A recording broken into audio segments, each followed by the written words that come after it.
Aleluia, aleluia, aleluia,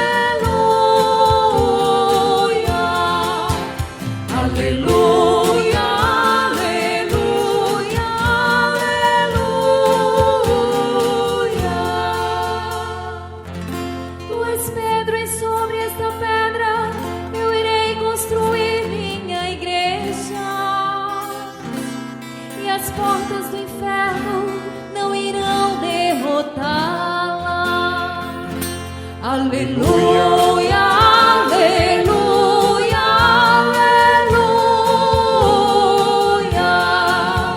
aleluia, aleluia, aleluia. O Senhor esteja convosco.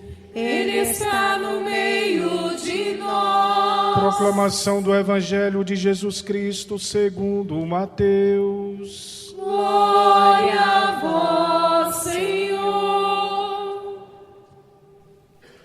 Naquele tempo, Jesus foi à região de Cesareia de Filipe e ali perguntou aos seus discípulos: quem dizes os homens ser o Filho do Homem?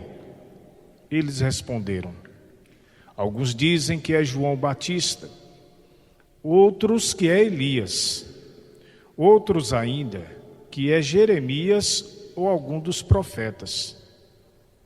Então Jesus lhes perguntou: e vós, quem dizeis que eu sou? Simão Pedro respondeu: tu és o Messias, o Filho do Deus vivo. Respondendo Jesus lhe disse: feliz és tu, Simão, filho de Jonas, porque não foi um ser humano que te revelou isso, mas o meu Pai que está no céu. Por isso eu te digo que tu és Pedro, e sobre esta pedra construirei a minha igreja, e o poder do inferno nunca poderá vencê-la. Eu te darei as chaves do reino dos céus.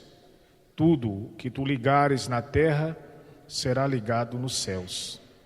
Tudo o que tu desligares na terra será desligado nos céus.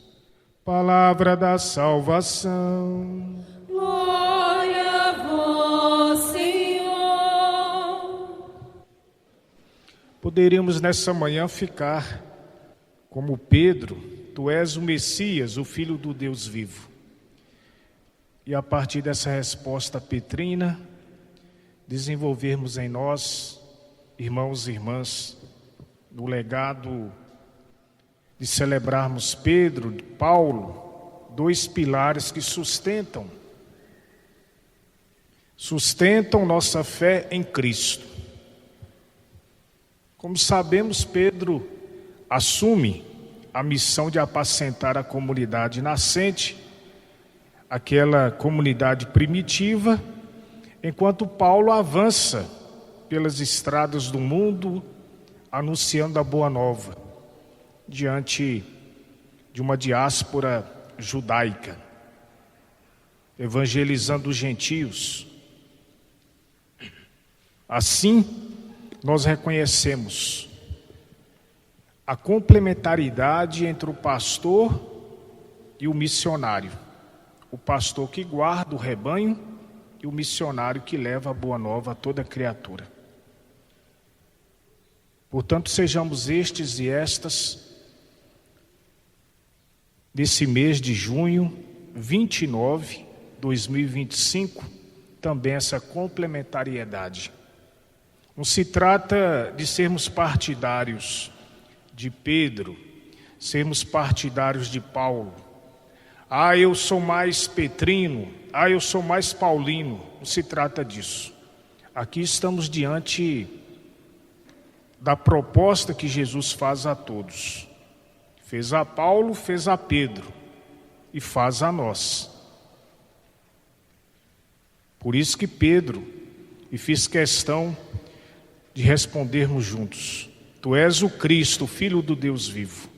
E precisamos cada vez mais desenvolver isso em nós, porque estamos passando, como um dia Pedro também passou, deixou a sua contribuição. Paulo passou, deixou a sua contribuição e nós estamos passando.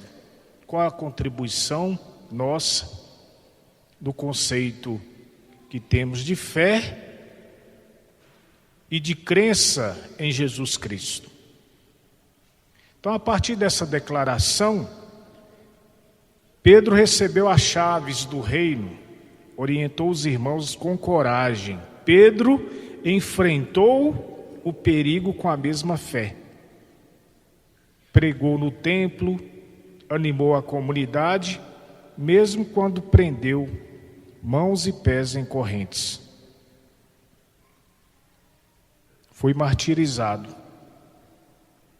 Segundo a tradição, se achando indigno de morrer como Jesus, foi crucificado de cabeça para baixo.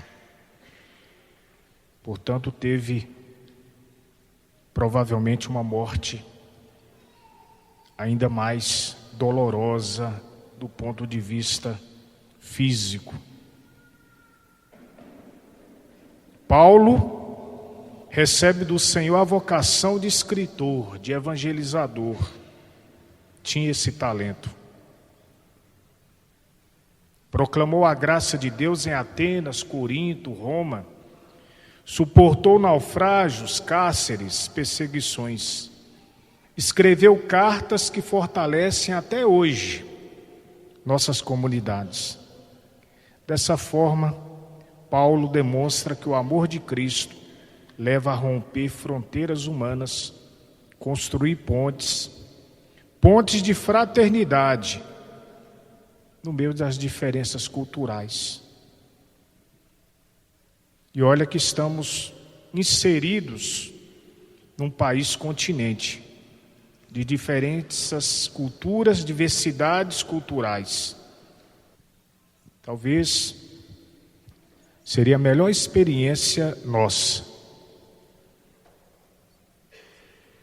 E Paulo deixa a nós também esse legado de não termos medo de proclamar, não termos medo de ir olhos com olhos, mão com mão, coração com coração, anunciando a proposta de Jesus. Como era romano, tinha também a nacionalidade romana, e o romano não podia ser crucificado, teve a decapitação, teve sua cabeça cortada. Ambos morreram mártires, ambos a proposta arrojada, a ousadia que é necessário nos dias atuais.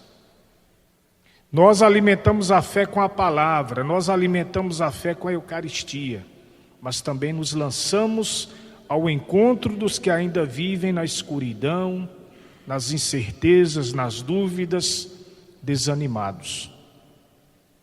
E talvez lá na sua rua, talvez o seu vizinho, talvez na sua pastoral, no seu movimento, nós vamos encontrando irmãos estagnados, parados, que precisa de nós. E às vezes temos essa intuição, essa percepção, mas ficamos parados. Isso não é para mim, pelo contrário.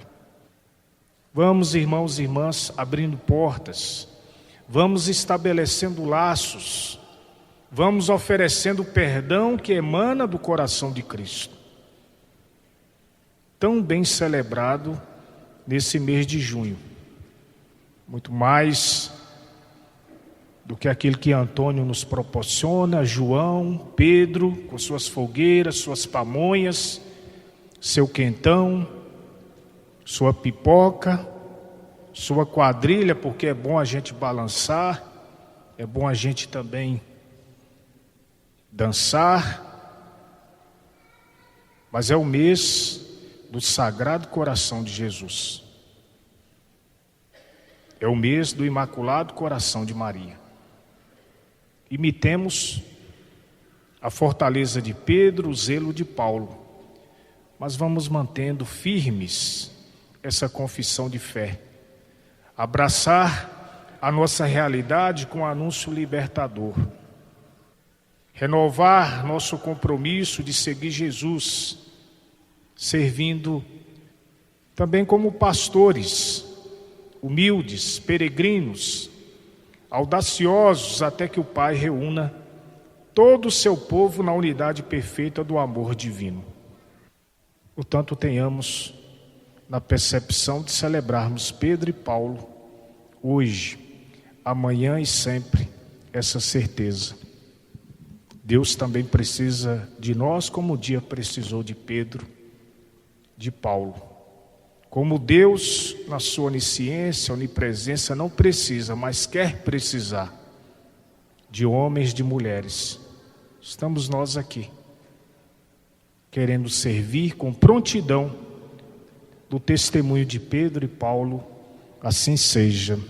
Amém. Creio em Deus Pai Todo-Poderoso, Criador do céu e da terra, e em Jesus Cristo, seu único Filho, nosso Senhor, que foi concebido pelo poder do Espírito Santo, nasceu da Virgem Maria, padeceu sob Pôncio Pilatos, foi crucificado, morto e sepultado, desceu à mansão dos mortos, ressuscitou ao terceiro dia, subiu aos céus, está sentado à direita de Deus Pai Todo-Poderoso, donde há de vir a julgar os vivos e os mortos. Creio no Espírito Santo, na Santa Igreja Católica, na comunhão dos santos, na remissão dos pecados, na ressurreição da carne, na vida eterna. Amém.